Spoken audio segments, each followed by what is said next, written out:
In the heart of America's kitchens, a silent revolution simmered for centuries, one that fed a nation but left its creators in the shadows.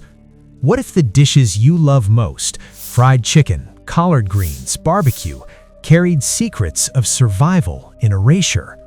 Through this tale, trace the path of Black food from African shores to forgotten pages of history, revealing forces that tried to bury it.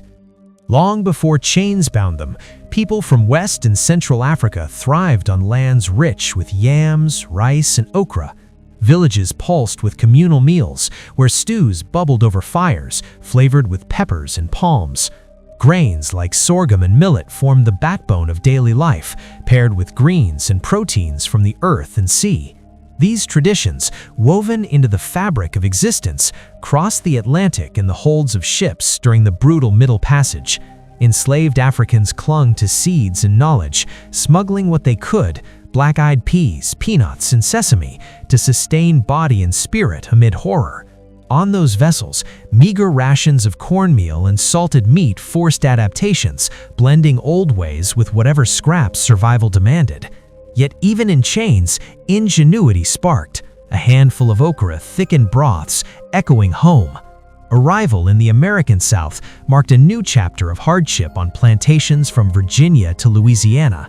Enslavers doled out the cheapest cuts, pig feet, intestines, necks, discarded as unworthy. What others saw as refuse, Black cooks transformed through skill passed down generations. They boiled greens like collards in pork fat, saving the nutrient-rich liquid known as potlikker to dip cornbread made from Native American maize. Rice fields in the Lowcountry, tended by expert hands from Africa's rice coasts, yielded Carolina gold, a crop that built fortunes for white owners but demanded back-breaking labor from those who knew its secrets best.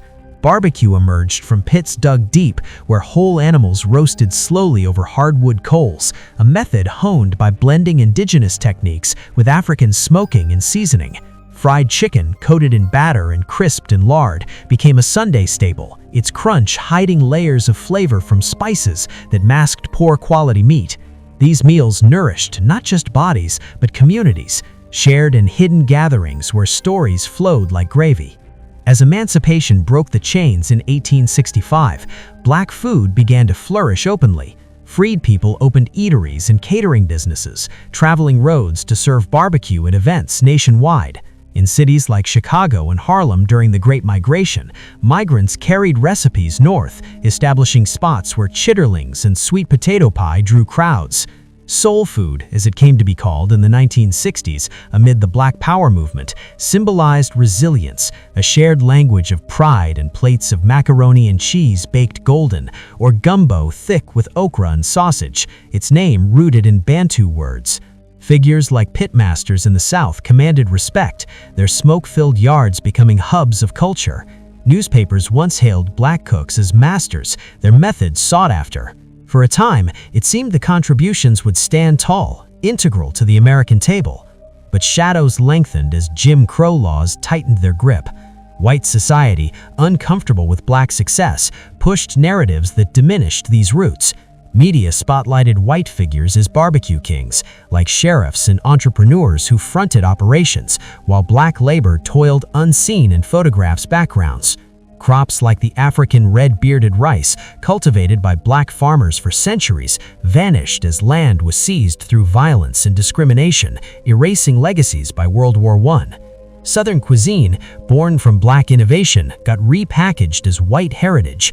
Hospitality credited to European manners instead of West African teranga, the spirit of neighborliness. Dishes like Nashville hot chicken exploded in popularity, but credits went to white chefs, stripping away origins. Even within Black communities, some in the North scorned soul food as backward, a remnant of oppression, preferring assimilation over these bold flavors. The erasure deepened in the 20th century. Food media, from magazines to TV networks in the 1990s, championed white archetypes, rural pit bosses, competition winners, urban hipsters. Barbecue shifted from hot, direct heat pork with tangy sauces, a Black hallmark, to low and slow brisket with minimal seasoning, priced premium and marketed as craft. Black pros, once standard-bearers, found themselves sidelined, their restaurants undervalued, their stories untold. Soul food faced stigma as slave food, labeled unhealthy with high fat and sodium, ignoring its plant-based core, greens, beans, rice, that sustained ancestors. Health crises in Black communities were blamed on these dishes, overlooking industrial farming's role in degrading ingredients.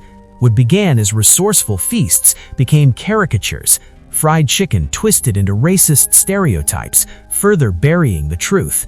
Yet whispers of revival stirred in recent decades. Culinary historians stepped forward, piecing together the puzzle.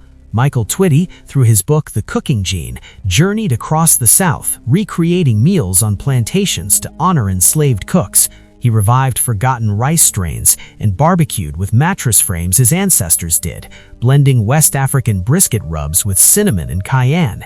Adrian Miller documented soul food surprises, showing its sweet, savory balance as a mark of genius, not excess. Donna Battle Pierce highlighted how these foods united people during civil rights struggles, turning home cooking into a banner of identity.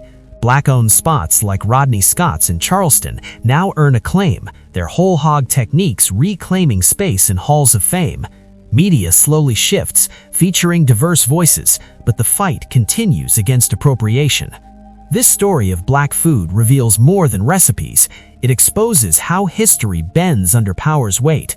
From African fields to Southern pits, these flavors built America, only to be hidden by racism's veil. As plates empty and conversations linger, remember, every bite carries echoes of those who seasoned survival into legacy. In reclaiming these truths, the table becomes whole again. Thank you for joining this chapter of Black history in America. Subscribe for more untold tales.